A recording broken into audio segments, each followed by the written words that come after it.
In Spider-Man, legendary actor Willem Dafoe plays the Green Goblin, a role that fits his talent for portraying sinister characters. However, one major criticism of the film was the design of the Green Goblin, especially his face. In the comics, the Green Goblin is known for his monstrous, expressive green face, but in the movie this was replaced by a helmet worn by the actor. Originally, the Green Goblin was meant to look much more faithful to the comic book version. Early concept art shows that the filmmakers were aiming for a much more out-of-this-world design. At one point, they even created a fully functional animatronic mask that mimicked the comic Goblin's face, which looked far creepier than the final helmet design. Eventually, however, they decided to go with the robotic helmet instead.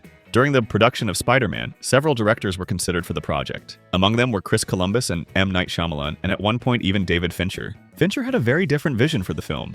He wanted to avoid a traditional origin story and instead focus on a darker period in Peter Parker's life, particularly the night Gwen Stacy died.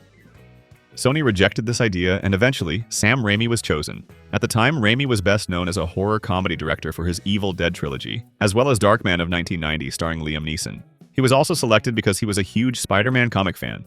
Raimi contributed many of his own ideas. Originally, the script featured both Green Goblin and Dr. Octopus, but Raimi deepened the Green Goblin storyline and added the emotional father-son conflict between Norman and Harry Osborn.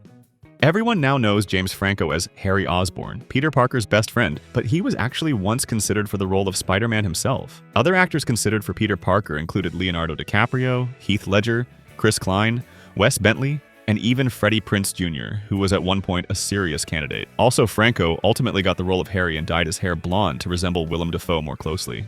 For the role of Mary Jane, the original choice was Alicia Witt, but the role eventually went to Kirsten Dunst, who dyed her hair in red to match the comic book version of the character. For Norman Osborn, actors such as Nicolas Cage and Christopher Walken were also considered before Willem Dafoe was cast.